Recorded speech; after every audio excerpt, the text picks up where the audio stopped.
Welcome to The Landlady Listens.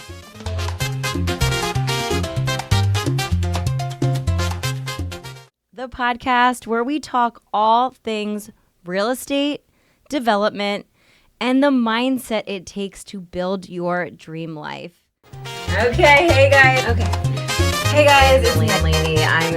I'm your host, Meg Hayden, real estate broker, new construction expert, and a believer in making big visions into a reality. So if you're ready to build it, dream it, and live it, let's dive in. Welcome to The Landlady Listens. Today I am so excited about who we have on. We have Barbara and Melissa. So the idea today is really about if you are a commercial seller, you have two options. You either become the bank, which is seller financing, or you buy more real estate. That's called a 1031 exchange. So here we have these beautiful ladies and Summer to come and talk to us about the things that we need to do and consider as sellers. So who wants to start?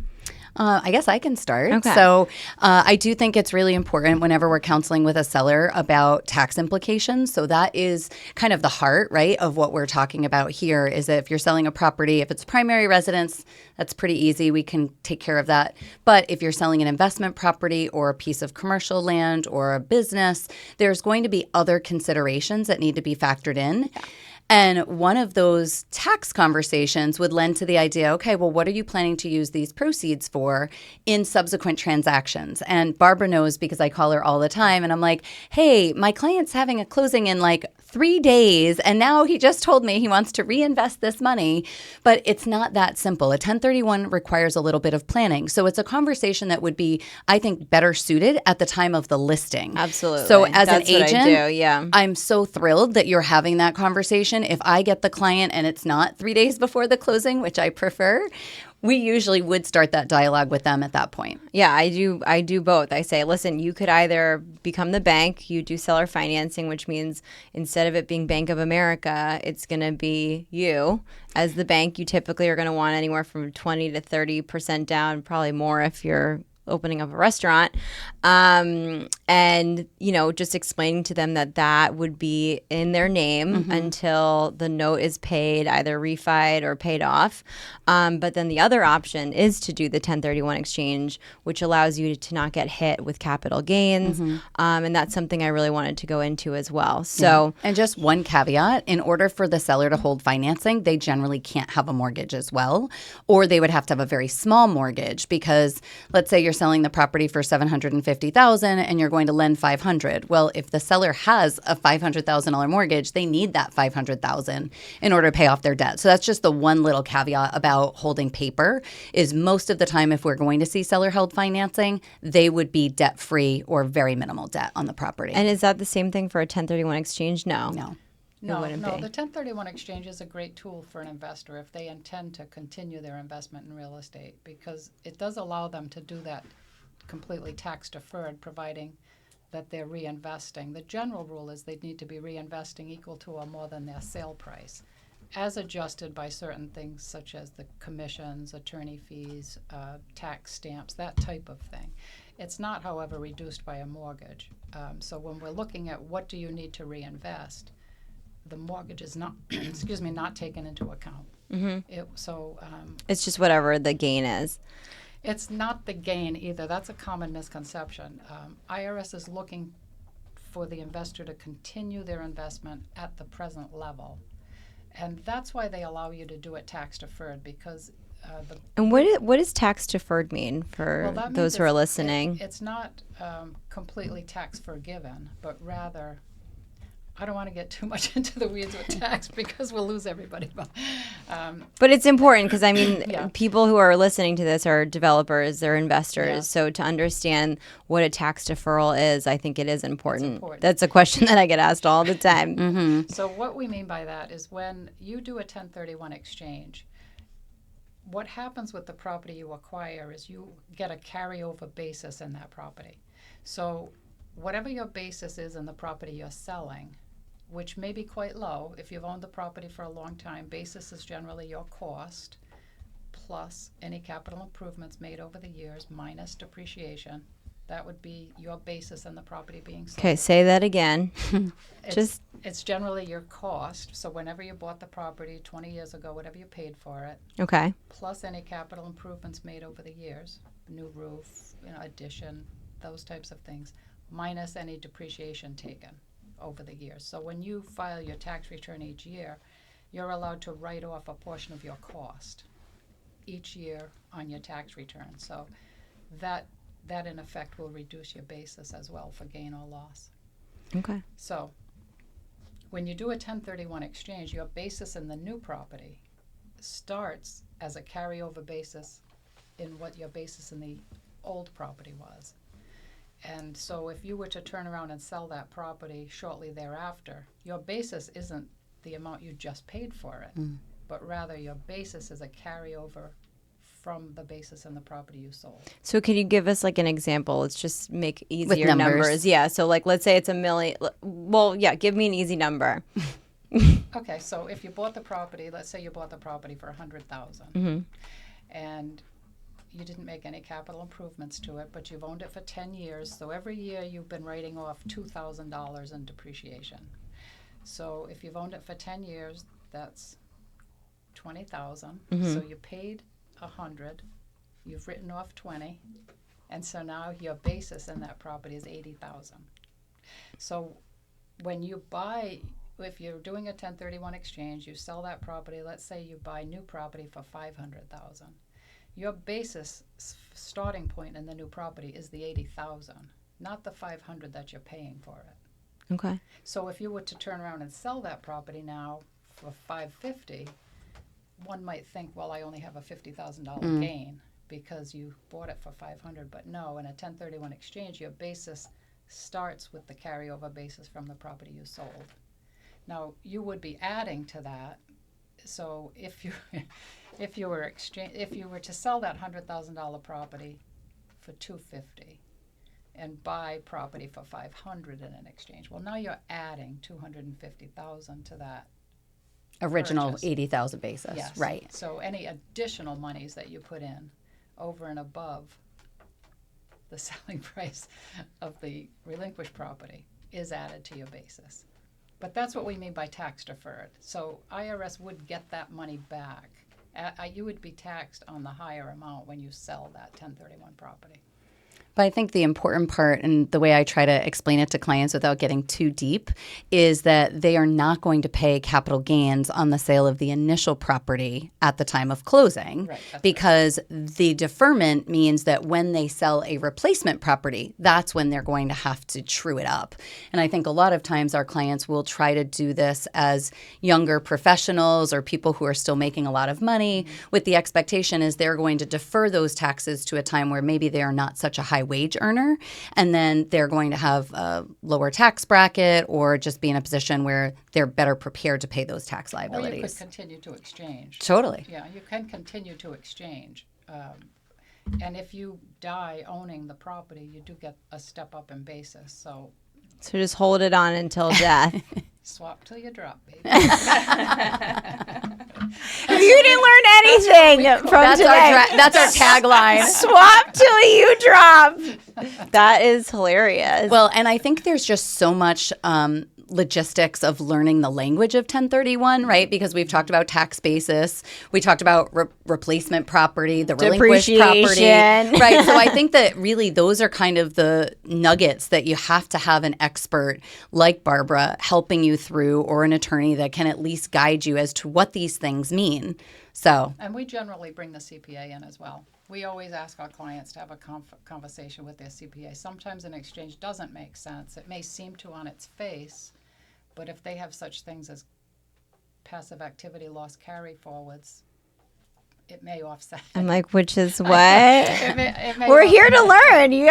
What is that? IRS doesn't allow you all the time to completely write off your expenses. Sometimes you're limited to a write-off of $25,000 per year. And so if you have losses that exceed that, they're carried forward And so when you sell that property, you can now take advantage of those losses. So sometimes an investor will have passive activity losses carried forward and not really realize it. And the sale of their property would not cause them to have a large capital gain in that year for that reason. So we like to bring the CPA in to understand. For an opinion. Absolutely. Yeah, does this exchange make sense for this particular client? So if you are a seller, I think it's always the best idea is to discuss with your CPA and talk to Barbara about your options. I think the biggest thing that I find with my sellers is that they're like, well, what am I going to buy? Yes. And for a 1031 exchange, what can you buy? So, I mean, I know Barbara now just because I have a client who's selling his mixed use property. And I told him, I'm like, you got to do a 1031 exchange. And so I had talked to him, this other woman, neither of us could understand what she was talking about when she was like explaining a 1031. He's like, I don't know. He's like, but I found Barbara and she is amazing. And I'm like, all right. But he's buying a tire shop. Yes. So tell us a little bit about what you can sell, like what the requirements are for selling and buying. So in terms of what constitutes like-kind property, it's very broad. Basically anything that's investment real estate. So it's fine to sell commercial property, buy residential property as long as it's going to be held for investment. You can, for example, sell a office condo and buy a lot of land that you intend to hold for investment. It's very broad. But you can't necessarily buy a business. It has to be with the real estate. It has to be the real estate only. It's only the real estate portion. When you have a sale that includes a business, like we do in the case we're working together, we do need to allocate the purchase price according to, what portion of the sale is real estate and what portion is non-real estate. And it's only the real estate portion that qualifies for the exchange. That's good to know. And that really requires the help of the accountant to be able to identify what that valuation is. And even then, it might be an allocation of assets of the business, the goodwill versus the actual business assets. And it can be really pretty hairy. Yeah, and both sides have to agree. Yes. Sometimes the buyer's not wanting to allocate as much to real estate for one reason or another. So, and with the 1031 exchange, you let's say they have $500,000 that they can use with the 1031 exchange, but whatever, their daughter is going to college, so they want to take 100. Are you able to do that? Are people able to do that as well? Yes, that's called a partial exchange. So that doesn't taint the whole transaction, but any cash that's taken out is going to be taxable. Mm-hmm. And in addition to that, they need to know going into the sale how much cash they want to take. Because once we're holding their funds, we're only able to use the funds toward the purchase of real estate. We're not able, 2 weeks in, they can't call, hey, Barbara, I need $100,000. Okay, so that's a decision. You're no longer a bank in that line of credit, like, hey, I'm going to take a withdrawal. Right, that's right. We can only use... So it has to be upfront. And that's typically what I talk to with my sellers. Like, if you want to take $100,000 because you want whatever it is you want to do with it, you can take that, but to know that up front when they're discussing that with you is important. That's important. Otherwise, they wouldn't be able to get those funds till the end of the exchange period. Okay, awesome. What other question I have? Oh, so if you were to take a commercial entity and then buy you said like a residential one and then still rent it, right? Still use it as an investment. From what I understand, there's like a 2-year period that you can hold that property with the 1031 exchange, or if you wanted to make it your primary after 2 years? Yes, if you wanted to convert it to personal from investment, you should hold on to that property for at least 24 months. IRS has issued an opinion that if you hold it for 24 months, then they would not question that at the time you purchased it, it was in fact your intent to hold it for investment. Now, that being said, many CPAs are happy if you hold it for at least 12 months as investment property. But to be certain, I would recommend you hold it for 24 months. And then what are the tax implications for that? What happens with the taxes? I guess it's when you sell it, right? When you sell, right? At the time you convert it to personal use, there's nothing affirmative you need to do on your tax return. Okay. And there's no tax due at that time. It's just you'd stop treating it as investment on your tax return. But talk about the 121 loophole that is created as a result of buying that property as investment and then converting it to residential use, because that's a loophole I'm shocked hasn't been closed yet. Yeah, that's also the end game for some investors is they will buy property that they could see themselves in down the road. So they could buy the property that's perfect for them, rent it for 2 years, then convert it to personal use, and as we just said, there's no tax implication at that time. Until you drop. But you, like Melissa referred to the 121 exclusion, if you own and live in property as your principal residence for generally it's 2 of the past 5 years, then you're able to sell that property, and up to $250,000 per person, married it's $500 of gain would be forgiven. When you buy property in a 1031 exchange, however, you do have to own it for at least 5 years, not 2 of the past 5, but a full 5 years. You have to own the property for 5 years. And you can still just live in it for 2 years and then sell it and take advantage of that exclusion. It's not a complete freebie, though, because IRS does still require you to recapture and pay tax on the depreciation. So it's not 100% exclusion at that point when you do buy it in an exchange, but it's certainly, a great Another tool. strategy. Yes.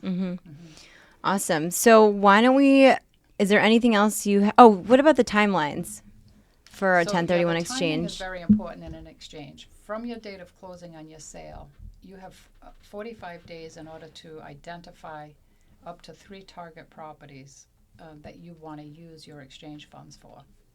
And there are a couple of exceptions to that, but not to the 45 days, but to the 3 property rule. But in general, you would let us know. When I say identify, you don't have to have the property under contract or have an offer. You just need to return a form that we've provided to you listing 1, 2, or 3 addresses that you want to use for your replacement property. So you could put multiple ones up. Yes. Okay. Yes, and then you have, again, from your date of closing, 180 days to complete the transaction.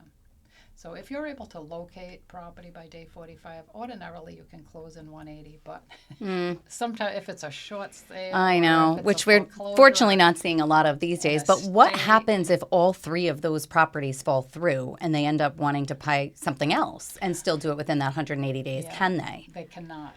No. So they've lost the replacement property. Let's say all 3 of them, they've identified they either didn't get the bid, but they maybe shouldn't identify it as a possible alternative if that's not something they're under contract for. We really encourage our clients to be under contract. Yeah. Or at least to... Well, it takes forever to close.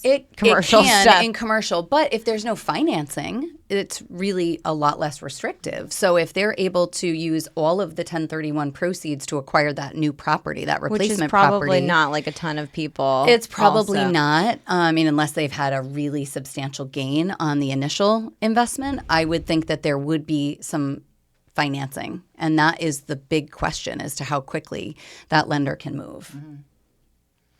But also, if you've identified replacement property by day 45 and none of them work out for you, we still have to hold your money until the end of the exchange period, which is day 180, which is a big problem for a lot of people. And it's one of the worst things we need to discuss. Yeah. Although we do advise them up front, and they forget. They initial the paragraph that says... You're like, no, but seriously, I want you to make sure that you don't need this for the next 180 days because it's going to be... Identify, because if you fail to identify at day 45, we're able to return your funds on day 46. So you're saying do it before day 45. I'm saying don't identify property if you just don't. for the sport. Just to keep your exchange going. Right. Because if you do identify and you ultimately don't want to or can't close on and then it just comes back to you, like, or with the cost of the 1031 exchange. Yeah, and it just reverts to an ordinary taxable sale. Okay. There's no IRS penalties. And then what are the costs typically for like a 1031 exchange? For a forward exchange where they're selling one, buying one in that order, it's $1,500. And then if you're not able to identify, we do decrease that fee by $500. So if by day 45, it's like, Barbara, this isn't going to work for me, we'll decrease our fee by $500 and return all the funds on. Yeah, because I think people think it's going to be this like really expensive thing to do a 1031 exchange, and I feel like it's very reasonable for the amount of money you're going to save. I think it used to be more money. Yes. Like a long time ago, when I first did like my very first 1031, I think was, I want to say 10,000. That's the number that like stuck in my mind. Well, in the old days, okay, I'm old, by the way. Actually had to take title to the property. Yes, the qualified intermediary. Yes. Yep. So now that no longer takes place. There's been regulations issued that direct deeding by your seller to the buyer is fine, but it used to be that your seller would deed the property to the qualified intermediary. The qualified intermediary would then deed it. That sounds. So therefore, I feel like if well, the it's seller, more time. Well, and More just time, even as a sure. seller, you're like, why would I deed the prop? You're Yeah. just deeding over stuff. It but just now- sounds yeah, scary. Now, part of our exchange agreement, you're actually assigning your rights in the contract to the qualified intermediary. Oh. And that gives the attorneys the, I don't know if I would say right or ability or justification for funding us. Yeah. So, because you've assigned your rights in that P&S to Right. the qualified intermediary. Well, and I think that's such an important distinction, Barbara, is for people to understand what their real estate attorney is doing versus what their qualified intermediary is doing. Because although we've talked about it, I don't know that we've directly said sellers can't get the money, right? It's not like you can get your proceeds from the sale of an investment and then go, you know what, I want to do a qualified intermediary. Right. I want to get a 1031 because it's too late. If you've taken possession of those funds, you can't now, unless, correct me if I'm wrong, there's some way to get the 1031 done after they've taken the money. No, absolutely not. No. So that possession, right, 9/10 of the law is possession, that is so important for, I think, our clients to understand, is that those funds have to go to the qualified intermediary. They're basically safeguarding that money until the acquisition of the replacement property within that 180-day time frame. Yeah, that's a main component of an exchange is the seller has no control of the funds, which is why, we can't just willy-nilly give money back. It's just No, you can't. All right, so I think we've exhausted everything on the 1031 exchange. So if you guys have any interest in, if you're a seller and you can do a 1031 exchange now with just commercial property. Oh, no, just with commercial property. But no, it can be any kind of investment property. It just has to be held for an investment. Exactly, Can't be a residential primary residence. Right. Got it. Yeah, it can be a single family non-residence. Are yeah. mobile homes excluded? I feel like there may have been one other type of property that we talked and you said, oh, no, you can't do this, but I can't remember what it was. It has to be technically qualified under state law as real estate. So generally, it's defined as if the asset is affixed to the land. Okay. It's like a solar farm qualifies. Okay.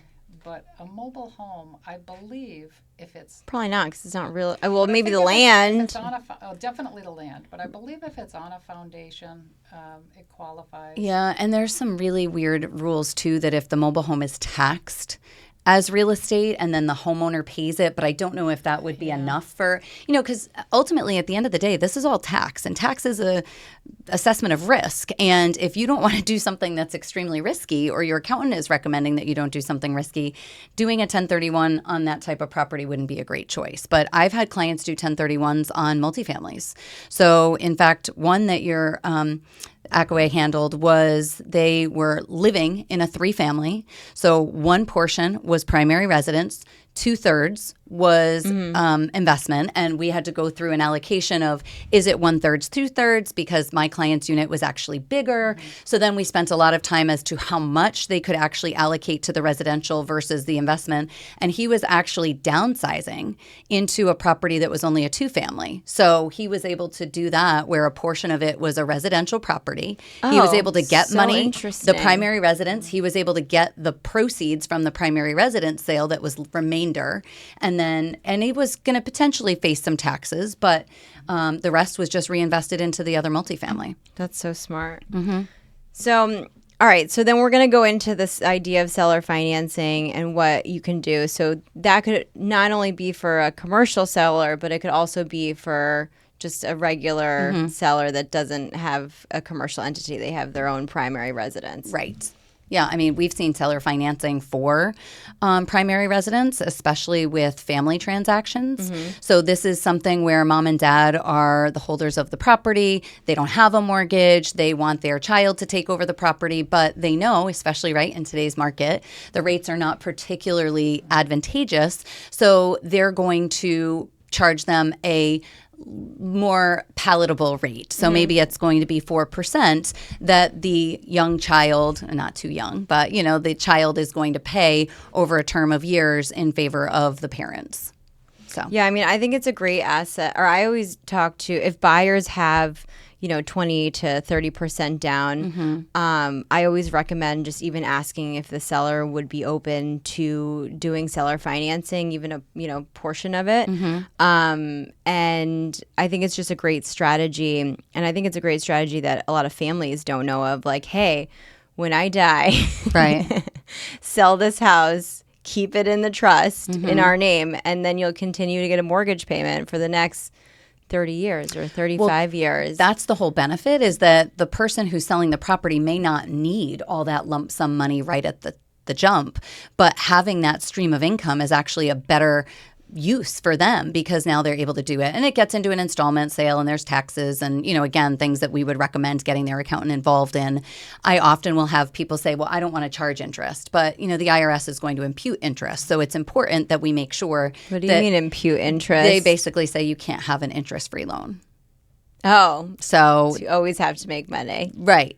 So there's going to be consequences if you don't charge interest to your child or family member, whoever's purchasing it. So I think the important part too about seller financing is that in terms of the terms, it can be 1 year, it could be 2 years, it could be 5 years, it could be 30 years, it could be 40 years. And so I think that that's something that is interesting to talk to sellers about, to just say, hey, listen, if your mom is going to need maybe help in a little bit of time, we'll be able to refinance that like in a year or in 2 years. Like, when do you actually need the money? But you also still get at least 20, I always say 25 to 30% of like as a deposit, as a down payment for the property. Right. Assuming that the buyer has the cash to put something down. Well, we want that. Right. If you were a seller, you want the best 100%. terms. You want to have a substantial amount of skin in the game. Absolutely. Before you're going to make that kind of investment, even if it is going to be market rates of 6.5%, 7%. You would want that because you're not a bank in that traditional lending institutional sense where you can defray these risks very easily. So, 20% is what avoids any kind of MI. So What's MI? Mortgage insurance. I realized it after I said it. That's why I love having this, because I feel like when you talk to professionals, there's so many acronyms. I know. And I'm like, nobody knows what you're talking about. I know. It's so true. We just need to basic it down. But so I do think it's important, though, that the terms are addressed, because a lot of times what we'll structure is like a balloon payment, for example. And we've even done this in some instances with like a lease to own, where somebody is living there as a tenant. They know they're going to want to buy the property. They're using the time to clean up their credit. Well, if after the 2 years their credit's not cleaned up, maybe the seller is like, okay, you've done enough that I will give you seller held financing now. And we're going to give you 5 years to clean up your credit because you just went through a nasty divorce that you weren't anticipating. And we're going to give you an amortization period of a 30-year loan so that you're not going to have to pay it all off in 60 months because that's not financially feasible. But we're going to put a 5-year balloon payment in term, which says basically what's a balloon payment? You have to pay off the loan at the end of that balloon. The full amount. Full amount, whether you do 60 months or, whatever time frame you allocate. So I think balloon payments tend to be very popular with seller-held financing. So you can amortize it and make the mortgage payments lower. But then with the balloon, it just triggers a repayment date.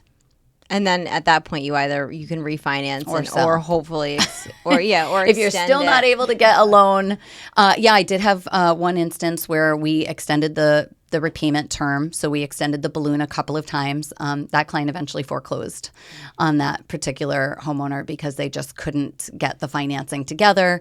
And by the time they were ready to sell, they were just too far behind. Well, I think that's where people get nervous when they do the seller financing. They also have to realize that they still hold title, so that has so to... there is title is vested in the name of the new buyer, but Right. there would be a mortgage instrument, which is what's going to secure the debt. So it's not like it's just a handshake loan. You do have those protections, and statutory foreclosure, which is what most folks would do in Rhode Island, would protect that investment if you ever needed to recoup those funds. Well, for I non-payment. think that's like the biggest concern for people is like, well, what happens if I don't get paid? Right. And I think also, people get nervous too. Like, how is the payment even made? Is it made directly to the sellers or? Yeah. Generally, the payments would be made directly to the seller. It's all really what you structure. A lot of times I always say, like, if you can imagine it, we can draft it. It's just, it has to be within the confines of a legal agreement. So could you have, like, the attorney, they pay an attorney, or would even an attorney wouldn't even do that. But well, who could you have pay? There's going to be more costs, right? Because now that third party who's collecting the money isn't going to just do it for free. No, they will not. We're now intervening on your behalf to collect these funds, put it in an escrow account. It would be far simpler for them to schedule it. And I've even had it where they'll set up Zelle or Venmo payments or some sort of online bill pay. So it is something that we see. Cool. Can you walk us through the legal steps involving, like, how you would structure the actual seller finance deal? So generally speaking, it would be a traditional purchase and sales agreement, but you would put within the confines of the additional provisions, or by way of an addendum, the agreement is contingent on seller financing in favor of the buyer, and then you spell out those terms. I think so often it's just that's where it stops, seller financing, and I'm like, but what are the terms? So now, what are we actually doing? This is what I always say is, like, now what? Because I don't want to have to be negotiating between the parties to draft those loan documents. Who's paying for the loan documents to be drafted? What are the prescribed terms going to be relative to the repayment months or years? Is there going to be a balloon rate feature? How are you going to make those monthly payments? Are there going to be monthly payments? So there are so many features that go into it. You can't just stop with this is subject to seller held financing. That doesn't work. All right, cool. And then, how does the seller financing impact any taxes or benefits any taxes? Well, I had mentioned before it would be considered an installment sale. So it does still get reported to the IRS that the sale took place because it is a conveyance at the heart of the transaction. The seller has sold the property to the buyer, but now they are taking repayment of the proceeds, which, there's always supposed to be a matching. If the buyer is now paying mortgage interest, that mortgage interest is supposed to be reported to the IRS. So it does get very complex, and it's technically speaking the seller's responsibility to be reporting the interest income that they're earning every year over those term of month payments. And then if the homeowner itemizes, then they would be able to take a reciprocal deduction for the interest that they've paid. But that does get a little complicated. Again, I think it's so important that we're identifying to our clients having the resources. Yeah, building the team. Right. I'm just one person. I'm just the attorney. I definitely would defer you to an accountant when we're getting into the tax implications associated with doing seller-held financing. Okay, cool. Anything else you wanted to tell us about seller financing? I don't think there's anything else on the seller-held financing. There is one feature that we've really not seen developed much, but if you have a homeowner or a buyer, if you have a home buyer who's interested in purchasing a property and they know that that seller has a loan, they wouldn't be a good candidate for seller financing, but they might be eligible for a loan assumption, right? And I think we've talked about this. Certain types of loan programs or creative financing, whatever you want to call it, right? Yeah, we could have a loan assumed, right? So the loan that the seller owes at 2-point-something% may only have $300,000 left on the loan balance and the purchase price is $500,000. But if you have a home buyer who's able to come up with $200,000, why not? In theory, that home buyer is going to be willing to pay more for that property, right? Than if they were paying 7%, right? Especially if it's a if it's a second home, absolutely. Yeah. So I've been so discouraged that there's not been more conversation about loan assumptions because it is something we've done. And so I think how do you even? Okay, so like it's like the sexiest thing I do. I want to. I'm so glad you brought this up. Let's talk about sexy sellers financing. No, but like, how do you even bring that up to a seller? So it's not something the sellers want to deal with, right? Well, because but you have to say like, listen, this is what they're proposing, right? And this is why it could benefit you, or like what? Just talk to us about the benefits. In this market, it is tricky because there are so many buyers and we don't have a lot of inventory. So that does make it a little bit difficult because if you're looking at 6 offers and one of them's like, hey, I want to take over your mortgage, they're like, yeah, let's stick that to the back of the line because it's complicated. It's not easy. We haven't done it forever. So I think they instinctively just feel like that's going to be too much work. And they're not wrong. It is an application. You've got to go through the loan application. But I have encouraged listing agents to speak to their clients at the time of listing to identify if they have an FHA loan, a VA loan, or a loan that's conventional that offers an assumable feature, to advertise that. And they can talk to the bank in advance to find out how involved is this going to be. Ooh, that's a great idea. No, because I mean, let's say when the market gets tough, right? When the market gets tough, this is a great. It is a good opportunity, leverage. And you would just already. So you're saying I would already go to the bank and say, hey, listen, they have a loan. What would it look like for an assumable loan? And so that would really be a seller, though. That, I mean, you're not getting any money. Like, what are you getting You're presumably getting more money for the property in light of the fact that you've offered more financial freedom to that home buyer because that home buyer is taking your loan at 2%. If you were to identify. Do they get paid out, though? Like, how does it? Oh, yeah. So what's the cost of the loan assumption? I mean, to whom? To both parties. The buyer will have certain costs for the loan assumption, just like every loan has costs associated with it. But generally speaking, it's going to be no additional charge to the seller. So at closing, sellers get a check for basically their equity position. Let's say you're selling at $500. Okay. Their loan balance is $300. Okay. There would be a check for the $200,000 net that the seller would have gotten, minus closing costs, tax stamps, all the things. Yeah. But that net number would be essentially the same to the seller because so it's no different. I mean, that's just getting all that's paid happening off. is the buyer is stepping into the loan shoes of the seller or the homeowner. If anybody has ever done solar financing, you know that solar has the same application of I'm going to take over your loan. It's basically most similar to that. Okay.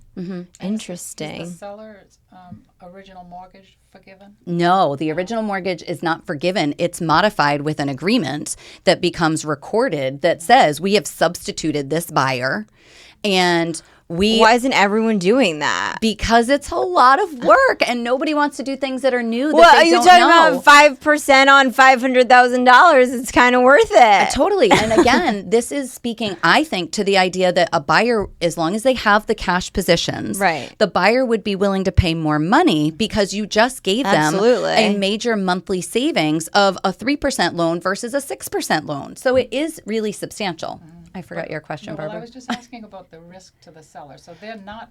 They've been released of the liability. So they are personally released. That's one of the documents that gets signed as part of the assumption package. So the mortgage stays in place as it originally was. Right. But there is an amendment to the promissory note where, because the original promissory note was right in the seller's name, so that gets amended into the buyer's names. Cool.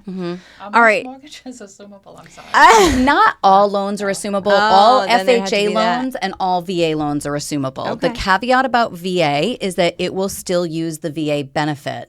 So if you're a veteran, for example, and I want to step into your shoes, but I'm not a veteran, that's going to preclude you from using that VA benefit for a subsequent purchase. But you could. What if VA to VA? VA to VA is the sexiest of all. Oh, that's a great idea. Frankly, it happens a lot in the Newport area because we have a lot of people that come through to the Department of Defense and they will be moving forward for 2 years, right? They're just in and out. And why wouldn't they do that? Yeah. So that is where I've seen most of my assumptions. Great idea. That is a great idea. It's just part of this creative financing option. Well, it's just really like even just so specifically from like VA to VA, that's huge. Yeah. I mean, that's a huge and that way the veteran who's selling has the right to take that veteran benefit and reinvest in their next purchase when they, go wherever they've been sent off to. Absolutely. So my last question to you guys, everyone on the show gets it. But what book are you reading or what book would you recommend? Good question. I just finished a book by John Steinbeck, but I'm struggling to come up with the... But John Steinbeck, that's like... this is my son's influence on Okay. me. Oh. Yes. He reads books and then leaves them. It must be Grapes of Wrath. Yeah, he's... I'm like, that's an old one. I was like thinking in my head, I'm like, that's an old one. I remember that name. Yeah. but it's readable, which is good for me because I'm not a deep reader. So I am in a book club, so I often don't get to decide what I'm reading, but I am reading the other half, and of course I cannot remember the author's name. It was just dropped in May. What's it about? It's a murder mystery. So it's been really interesting. I've been listening, which I used to feel like was cheating, but there's actually empirical evidence that you retain more information by listening. So there it is. really listening. Yeah, You don't do it while you're driving, or you I do it while I'm driving all the time. Yeah, I do too. I think also. Or when I'm putting on my war paint, I'm really known for that. I love it. It's great to make time for that. Yeah, It well, is. because I don't have the time to read. No. And when I do start reading, a lot of times I fall asleep. Yeah. So this is where I feel like I used to buy the book and listen. So I would kind of do both. Yeah. But it's an excellent book. Awesome. So where can everybody get in touch with you? So I'm at Delana Law Office, and I can be reached at 401-885-3800. And I'm with RI 1031 Exchange Company, and it's 401-333-6107. Thank you guys. Thank you so much for coming today. And thank you for listening to The Landlady, where we are your one-stop shop for everything real estate, development, and mindset. So thank you so much for coming, and we'll see you next time. That's it for today's episode of The Landlady, where we turn your vision into a reality. Remember, success starts in your mind before it ever shows up in your life. Keep believing, keep building, and more importantly, keep taking action. And until next time, trust the process, bet on yourself, and go create the life that you deserve. Don't forget to like, subscribe, and share this episode with someone who needs to hear it. Love you.